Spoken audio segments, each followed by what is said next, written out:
Hi అండి. YouTube beginners కోసం ఒక మంచి మైక్‌ని చూపించబోతున్నాను. ముందుగా ఇది అయితే కనెక్టర్ అండి. దీనిని సి టైప్ ఫోన్‌కి కనెక్ట్ చేసి యూజ్ చేసుకోవచ్చండి. ఇది ఫోన్‌కి కనెక్ట్ చేయగానే బ్లూ లైట్స్ ఆన్ అవుతాయండి.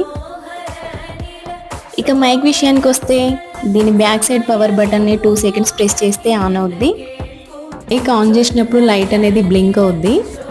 ఫోన్‌కి కనెక్ట్ చేసిన తర్వాత బ్లింకింగ్ ఆగిపోద్ది. ఇందులో మంచి ఫీచర్ ఏంటి అంటే 3 లెవెల్ వాయిస్ క్యాన్సిలేషన్. ముందుగా పవర్ బటన్ని 1 టైం ప్రెస్ చేస్తే ఒకసారి లైట్ బ్లింక్ అవుద్ది. ఇది లెవెల్ 1. మళ్ళీ ప్రెస్ చేస్తే 2 టైమ్స్ లైట్ బ్లింక్ అవుద్ది. ఇది లెవెల్ 2. మళ్ళీ ప్రెస్ చేస్తే 3 టైమ్స్ లైట్ బ్లింక్ అవుద్ది. ఇది లెవెల్ 3. పవర్ బటన్ని 4 టైమ్స్ ఆపకుండా క్లిక్ చేస్తే మ్యూట్ అవుద్ది. ఛార్జింగ్ కోసం సి టైప్ ఛార్జింగ్ కేబుల్స్ని కూడా ప్రొవైడ్ చేస్తారు.